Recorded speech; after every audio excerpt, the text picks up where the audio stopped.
Now, one of the main reasons you're here is to, for the cause of wildlife protection. Can you please share with us what inspired you to be interested in wildlife in the first place? That's a very big question. So my family have always had a very close affinity to conservation, particularly, and to the natural world.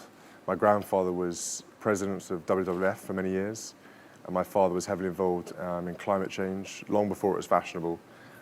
He saw the plights and the pitfalls that were fast approaching for our generation.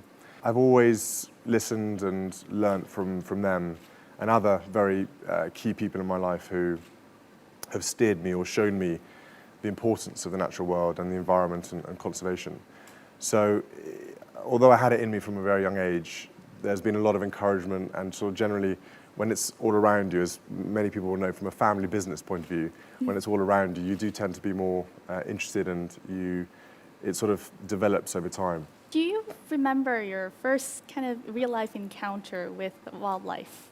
My first encounter was probably in Australia when I was a tiny little baby, and my father nicknamed me Wombat from that age because I started crawling in Australia, and I remember I saw a wombat and I started crawling alongside them in Australia.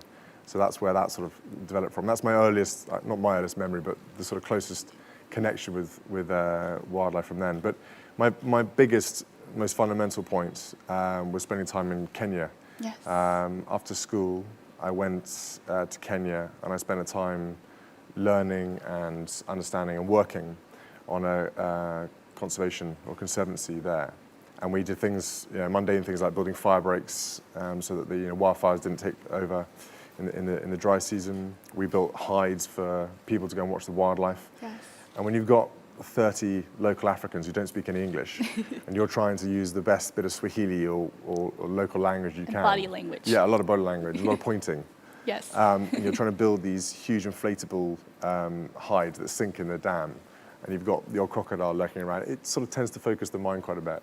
And I love the challenge of it. I love the sort of the different dynamics of working in that environment and with people who generally appreciate the surroundings. Yes, it must have been great kind of working alongside the local community and be, I'm obviously not among, but in close proximity to the wildlife. Absolutely. The Duke of Cambridge has been the royal patron of Tusk since 2005 and has been a powerful advocate for Tusk's work to support conservation, education and community development across Africa ever since. And at the current pace of illegal poaching, when Charlotte turns 25, the African elephant will be gone from the wild.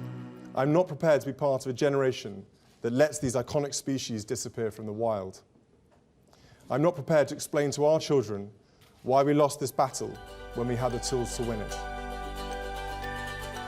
Wanting to do more, the Royal Foundation established United for Wildlife. The campaign unites the world's leading wildlife charities and celebrities around the world to a movement that will make a real change for wildlife. We're in a world where our generation and the younger generation can really make a difference, and we need to do it now. The Prince has since then travelled to many parts of the world to raise awareness about wildlife crime.